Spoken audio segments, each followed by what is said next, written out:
ikan hias. Di sini kami mengambil contoh ikan cupang sebagai bahan presentasi kami. Sebelum presentasi, perkenalkan kami untuk memperkenalkan diri. Perkenalkan, nama saya Aisyah Difati Rizka, kelas 11 MIPA 1, nomor absen 4. Perkenalkan, nama saya Tina Kamila Eka, nomor absen 7. Perkenalkan, nama saya Novita Faradina, kelas 11 MIPA 1, nomor absen 10. Perkenalkan, nama saya Dira Soleha, kelas 11 MIPA 1, nomor absen 12.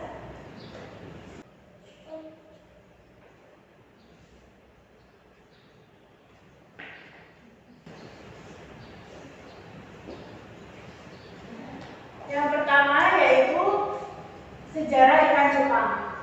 Ikan cupang atau bahasa latinnya Betta sp adalah ikan air tawar yang habitat asalnya adalah dari beberapa negara di Asia Tenggara, antara lain Indonesia, Thailand, Malaysia, dan Vietnam.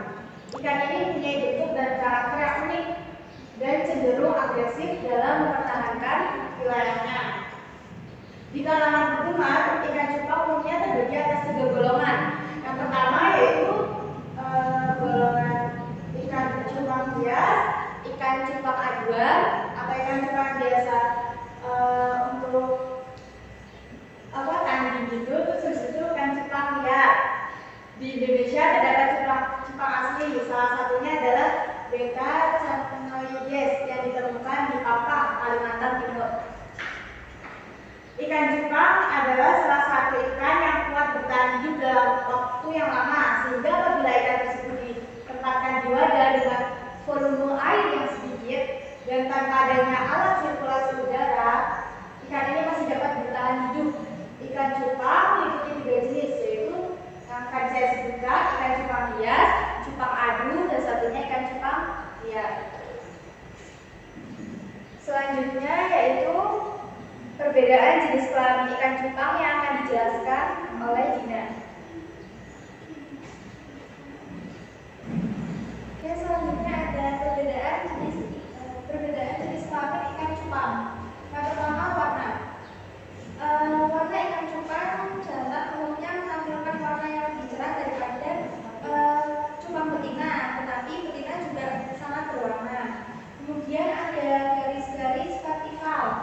Garis vertikal ikan cupang betina akan menampilkan garis-garis vertikal di tubuhnya yang merepresentasi bentuk kawin, sedangkan ikan cupang jantan tidak.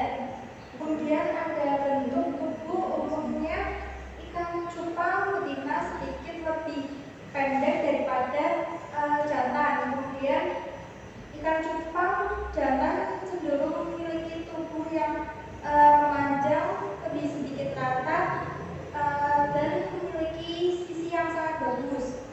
Kemudian ada sirip. Ikan cupang jantan memiliki sirip yang lebih panjang, terkadang 3 atau 4 kali lebih panjang daripada cupang betina. Kemudian ada perilaku. Nah, perilaku ini ikan cupang jantan dijuluki ikan petarung karena mereka sangat agresif akan sesuatu hal. Ini adalah sebabnya mengapa ada boleh memiliki lebih dari 1 cupang jantan dalam satu akuarium. Kemudian ada juga saran untuk tidak menggabungkan ikan cupang jantan dan betina sebelum kawin. Kemudian akan dilanjutkan jenis-jenis ikan cupang. Selanjutnya, jenis-jenis ikan cupang.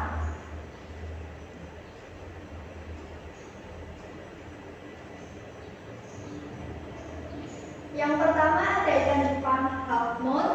Ciri khas bentuk tubuh cupang half moon ialah ekornya setengah lingkaran seperti bulat separuh, membentuk tepat 180 derajat saat sedang agresif atau unjuk gigi.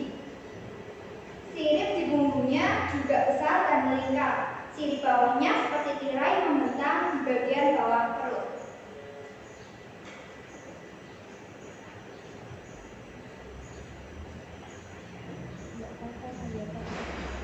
Yang kedua ada ikan cupang jenis corntail. Ciri khas ikan cupang corntail adalah bentuk ekornya yang seperti mahkota. Apabila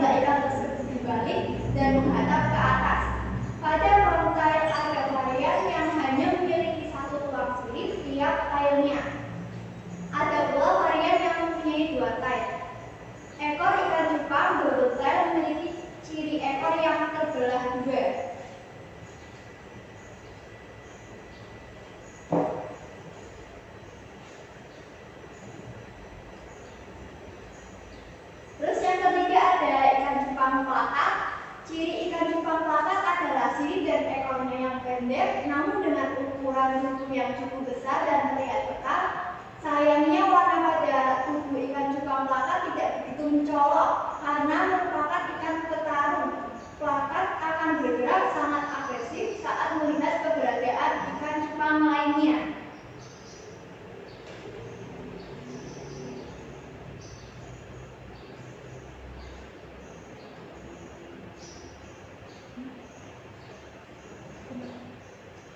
Yang keempat ada ikan cupang double tail. Ciri khas unik dari ikan cupang double tail ini adalah ekornya yang terbelah menjadi dua dengan gradasi warna berbeda yang tampak seperti sembur.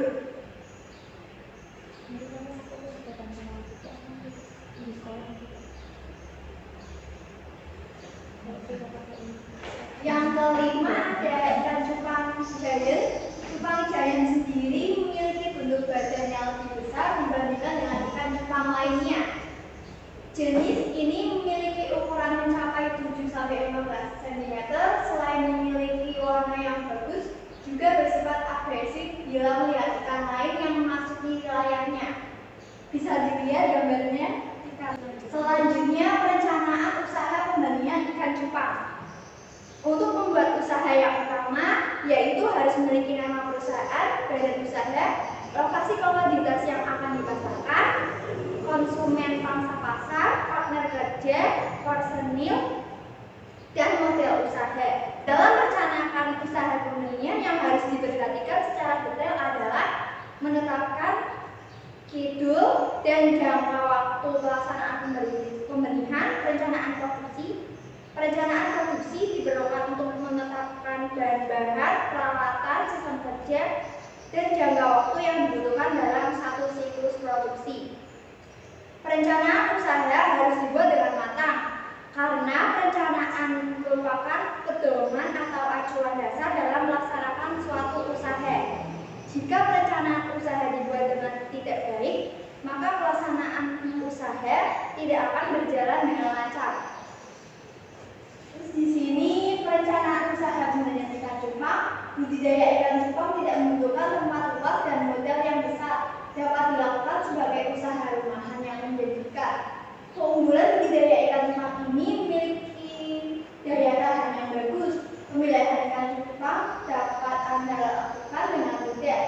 Peminat ikan cupang juga sangat tinggi, menjadikan potensi bisnis ini menguntungkan.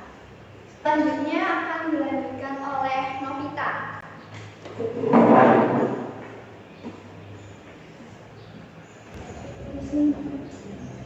Selanjutnya ada kualitas air.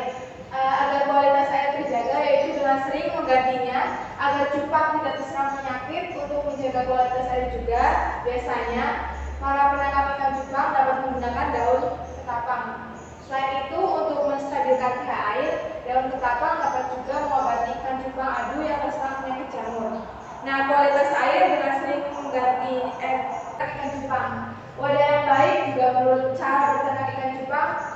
Cara yang baik itu bak semen atau akuarium yang ukurannya tak terlalu besar, yaitu cukup 1x2 meter atau akuarium 100x40x50 cm.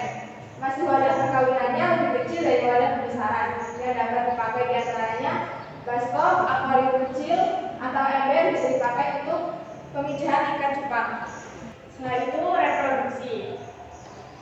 Nah, langkah yang pertama dalam budidaya ikan cupang dalam proses reproduksi yaitu pisahkan induk jantan dan induk betina. Beri makan cukup selama 3–6 hari. Langkah yang kedua yaitu masukkan induk jantan yang berkualitas toples ke dalam tempat pemijahan seperti toples atau toples akuarium, ember atau baskom juga bisa. Yang telah diberi substrat sebelum cupang betina dengan kedalaman air sekitar 20–25 cm. Selanjutnya langkah yang ketiga yaitu masukkan induk betina pada sore hari atau keesokan harinya. Langkah yang keempat yaitu akan pada indukan betina pada pagi hari setelah proses penjodohan dilakukan. Induk betina setiap dicampurkan dengan induk jantan di akuarium pemijahan. Langkah selanjutnya akan dijelaskan oleh Fitri Novita. Langkah yang kelima yaitu pindahkan cupang betina setelah 1-2 jam pemijahan berlangsung dan beri makan secukupnya. Yang keenam, biarkan induk jantan menjaga dan meneteskan telur-telur tersebut. Setelah menetes selama 2-3 hari, anak ikan tersebut tidak perlu diberi makan karena masih ada persediaan kulit telur dalam tubuhnya. Dan yang terakhir yaitu berikan buraya cupang serupa infusoria selama 3 hari. Setelah itu, buraya diberi pakan berupa kutu air yang disaring selama 10 hari. Selanjutnya, ada macam-macam penyakit pada ikan cupang. Yang pertama, infeksi jamur kulit. Nah, penyebab infeksi ini yaitu karena jamur atau kondisi air yang kotor. Nah, gejalanya muncul bercak-cak putih seperti kapas di badan air atau seperti panuan. Yang kedua, pinrot atau busuk sirip. Penyebabnya karena bakteri atau kondisi air yang kotor, seperti berdarah di pinggiran sirip, siripnya terserang, lama-kelamaan jadi habis seperti rontok atau sobek. Kemudian ada atau mata bengkak, yaitu penyebabnya karena bakteri atau kondisi air yang kotor juga. Gejalanya yaitu mata ikan mulai membengkak. Tahap awal bisa mulai dari satu mata kemudian merembet ke mata yang satunya lagi. Ikan kurang efektif bergerak, nafsu makan berkurang, dan kadang-kadang tidak mau makan sama sekali. Dan sirip juga bisa memuncak, konak, dan memucat. Kemudian white soap atau bintik putih, yaitu penyebabnya karena parasit atau kondisi air yang kotor bisa berasal dari pakan hidup yang kurang bersih. Gejalanya yaitu muncul bintik-bintik putih di badan ikan. Ikan kurang aktif bergerak, kurang nafsu makan, sirip juga. Kemudian ada swing bladder disorder atau tumbuh atau sembelit. Penyebabnya karena kebanyakan makan. Gejalanya bisa berupa perut ikan membengkak dan ikan jadi sulit berenang. Kemudian yang terakhir, dropsy atau sisik nanas, yaitu penyebabnya karena bakteri internal atau menyerang pada ginjal, kondisi air yang kotor atau pakan yang kotor. Gejalanya bisa berupa perut ikan mulai membengkak dan tidak bisa buang air kotoran. Oke, selanjutnya yaitu pengertian promosi. Pengertian promosi. Promosi merupakan salah satu kegiatan pemasaran yang penting bagi perusahaan dalam upaya mempertahankan kelangsungan hidup perusahaan serta meningkatkan kualitas penjualan untuk meningkatkan kegiatan pemasaran dalam hal memasarkan barang atau jasa dari suatu perusahaan. Terus kegiatan promosi penjualan. Yang pertama, mulut ke mulut atau testimonial. Terus yang kedua, promosi melalui jejaring sosial. Yang ketiga, loyalty program. Yang keempat, upselling. Yang kelima, mengadakan suatu pameran. Yang keenam, stiker promosi di tempat-tempat menunggu.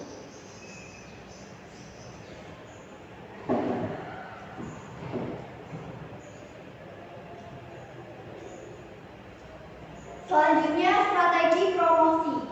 Yang pertama, kalian harus kenali target pasar. Yang kedua, tentukan misi yang ingin dicapai. Yang ketiga, membuat peta konsep sebagai strategi promosi. Yang keempat, manfaatkan media sosial. Yang kelima, berikan pelayanan terbaik.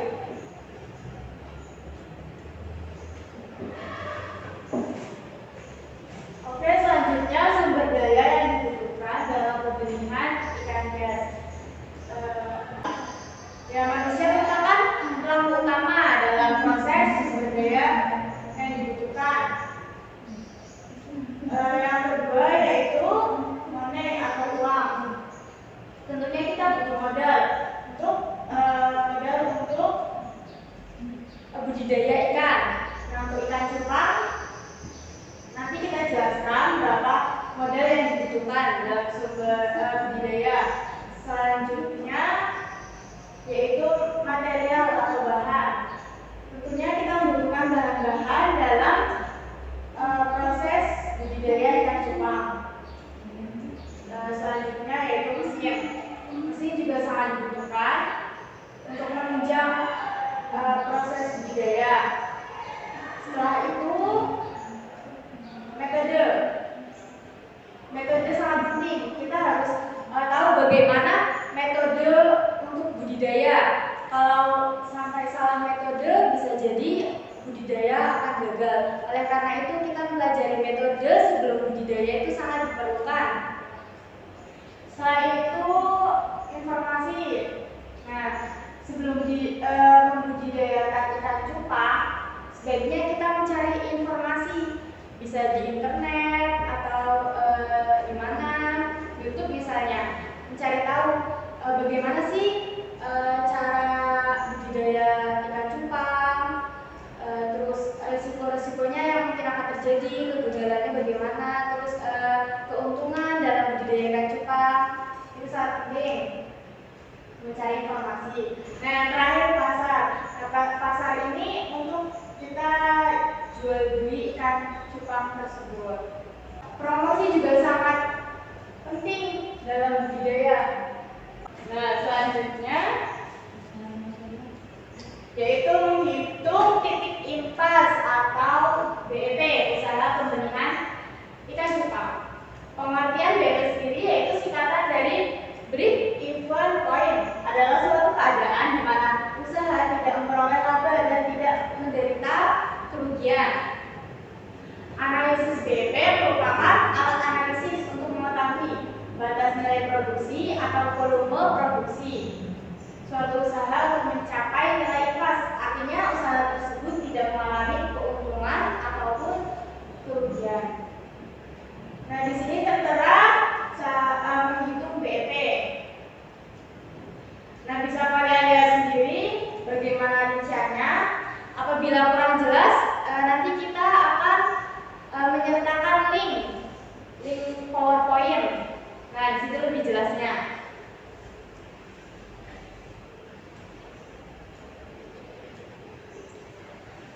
Nah, ini selanjutnya menghitung BEP.